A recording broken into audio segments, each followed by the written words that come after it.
Assalamualaikum warahmatullahi wabarakatuh. Saya Muhammad Alfa Rizky, mahasiswa Universitas Ibu Asia, program studi Sistem Informasi semester 2 di kelas 202. Akan menjelaskan jawaban UTS dari mata kuliah Matematika Diskrit dengan dosennya yaitu Bu Fesa Asyifa Nurul Haq. Oke. Di sini sudah saya munculkan.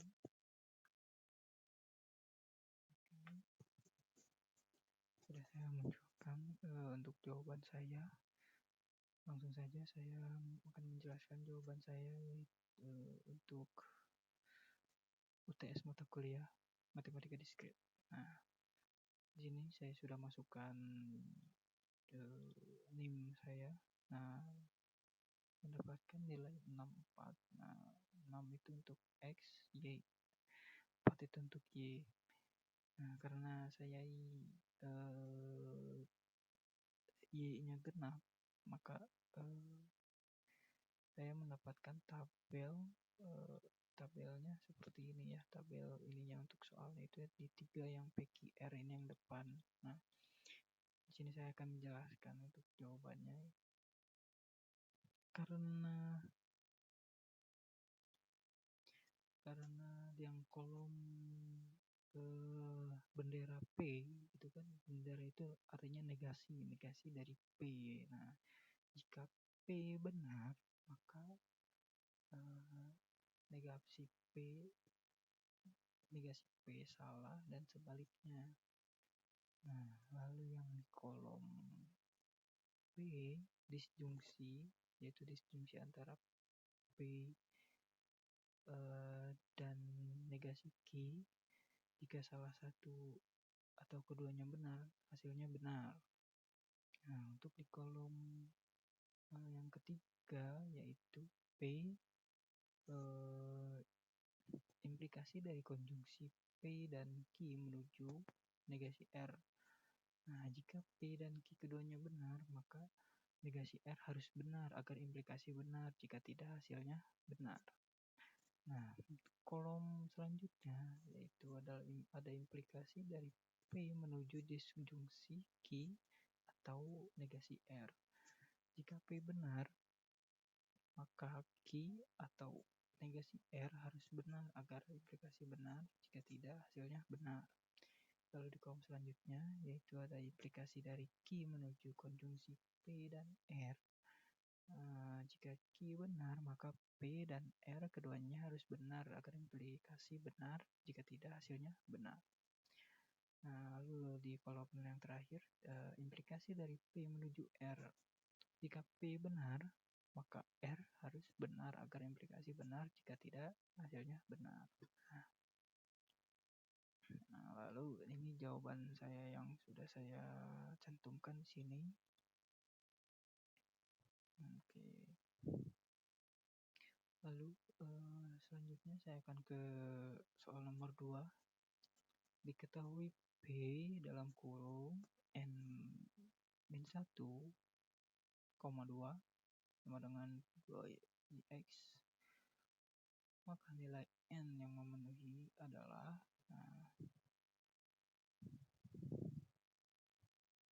ini itu soal permutasi ya, soal permutasi. Nah, karena 2yx, jx ini ngambil dari NIM saya, jadi 2, 4, 6, y itu 4, x itu 6. Nah, kita langsung masukkan saja ke dalam rumus, yaitu ini sudah disederhanakan ya. Jadi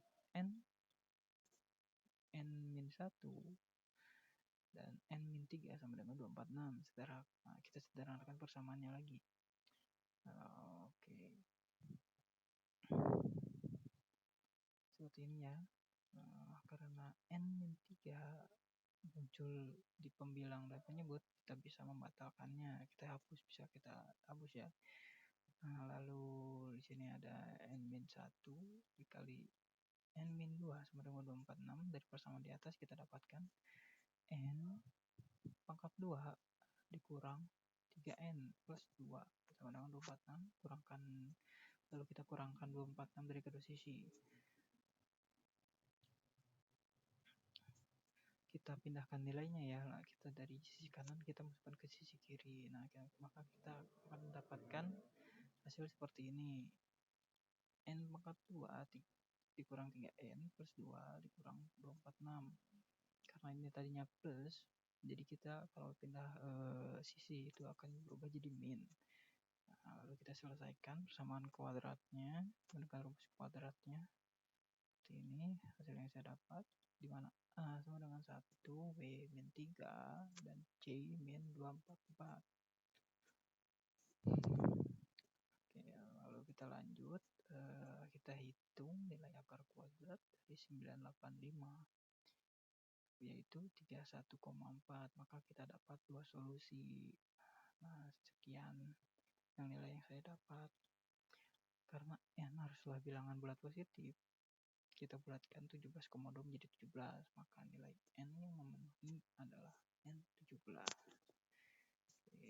Kita ke soal nomor 3, yaitu berapa banyak bilangan yang terdiri atas 3 angka yang dapat dibentuk dari angka 3, 6, dan 4.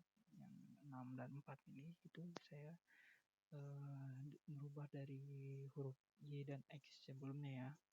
Jadi untuk menentukan berapa banyak bilangan yang dapat dibentuk dari angka 3, 6, dan 4, untuk dengan 3 angka ini kita menggunakan prinsip dasar permutasi. Karena setiap angka hanya boleh digunakan sekali dan urutan angka mempengaruhi bilangan yang dihasilkan, kita dapat menggunakan konsep permutasi untuk 3 angka yang berbeda. Jumlah permutasinya adalah 3 faktor yang sama dengan 3 kali 2 kali 1 sama dengan 6. Jadi dari angka 3, 6, dan 4 kita dapat membentuk 6 bilangan yang terdiri dari 3 angka. Nah, lalu soal yang keempat, berapa banyaknya bilangan bulat antara 1 dan 100 yang habis dibagi 3 atau 6 atau 4. Kembali lagi yang tadi 6 dan 6 dan 4 itu dari X dan Y yang dari saya ya, dari NIM saya. Jadi untuk menentukan berapa banyak bilangan bulat antara 1 dan 100 yang habis dibagi 3 atau 6 atau 4, kita dapat menggunakan prinsip gabungan dan prinsip pengurangan dalam teori himpunan. Pertama, kita tentukan berapa banyak bilangan antara 1 dan 100 yang habis dibagi 3. Kita dapat menggunakan pembagian bulat untuk menemukan bahwa 100 dibagi 3 menghasilkan hasil 33 dengan sisa 1.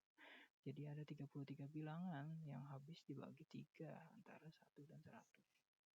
Kedua, kita tentukan berapa banyak bilangan antara 1 dan 100 yang habis dibagi 6, karena setiap bilangan yang habis dibagi 6 juga habis dibagi 3. Kita sudah menghitung bilangan yang habis dibagi 6 dalam perhitungan sebelumnya, jadi tidak perlu menghitungnya lagi secara terpisah. Nah, ketiga, kita tentukan berapa banyak bilangan antara 1 dan 100 yang habis dibagi 4. 100 dibagi 4 menghasilkan 25 tanpa sisa, jadi ada 25 bilangan yang habis dibagi 4 antara 1 dan 100. Namun perlu diperhatikan bahwa ada beberapa bilangan yang terhitung 2 kali, yaitu yang habis dibagi 3 dan 4, yang mana juga habis dibagi 6. Oleh karena itu, kita harus mengurangi jumlah bilangan yang habis dibagi 12 dari total yang telah dihitung sebelumnya. Untuk itu, kita tentukan berapa banyak bilangan antara 1 dan 100 yang habis dibagi 12. 100 dibagi 12 menghasilkan hasil 8 dengan sisa 4. Jadi, ada 8 bilangan yang habis dibagi 12 antara 1 dan 100. Nah, jumlah akhirnya adalah 33 yang tadi kita dapat, plus ditambah 25 yang kita dapat tadi, dikurangi 8.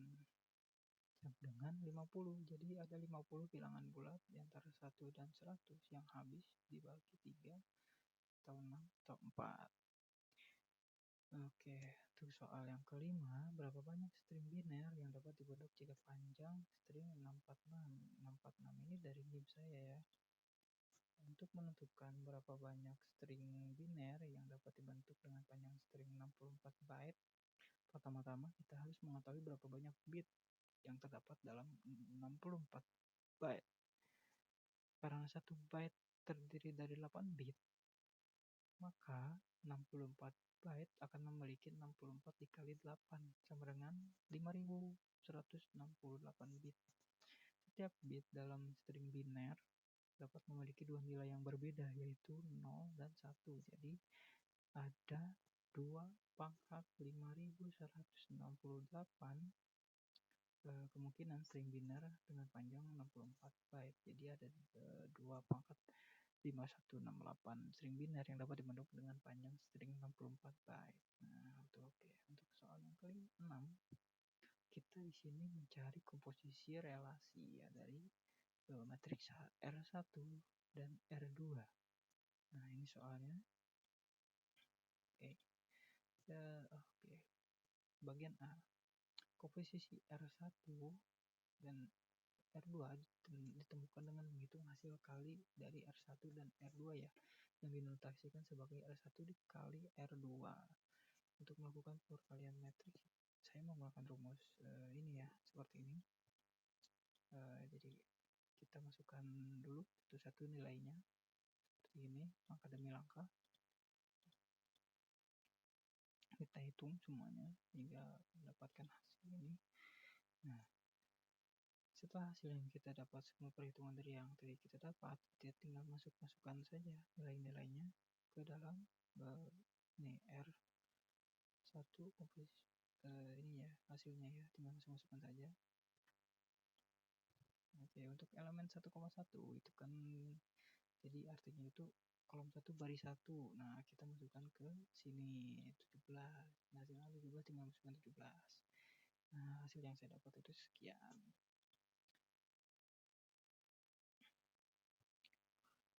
Lalu untuk bagian B, kita coba mencari sebentar.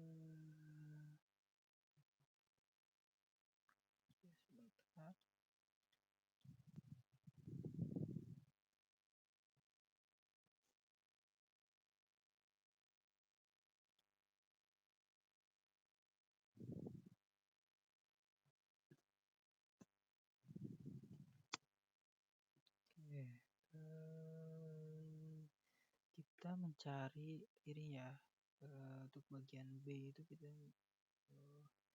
mencari irisan atau intersection dari kedua relasi ya. Karena ini irisan antara kedua matriks ini, kita hanya mencari nilai paling minimal dalam nilai di dalam matriks itu ya. Misal R1 untuk kolom 1 baris 1 kan sini ada 1 dan 1 ya. Nah, kita tinggal cari saja nilai minimalnya. Karena ini sama nilai minimalnya, maka 1, maka kita masukkan saja angka 1. Nah, untuk yang 6 dan 9 kan minimalnya 6, kita masukkan angka yang 6. Jadi kita tinggal masukkan saja angka minimalnya. Nah, hasil yang saya dapat yaitu seperti ini. Oke. Sekian dari penjelasan saya. Kurang lebihnya mohon maaf. Wassalamualaikum warahmatullahi wabarakatuh.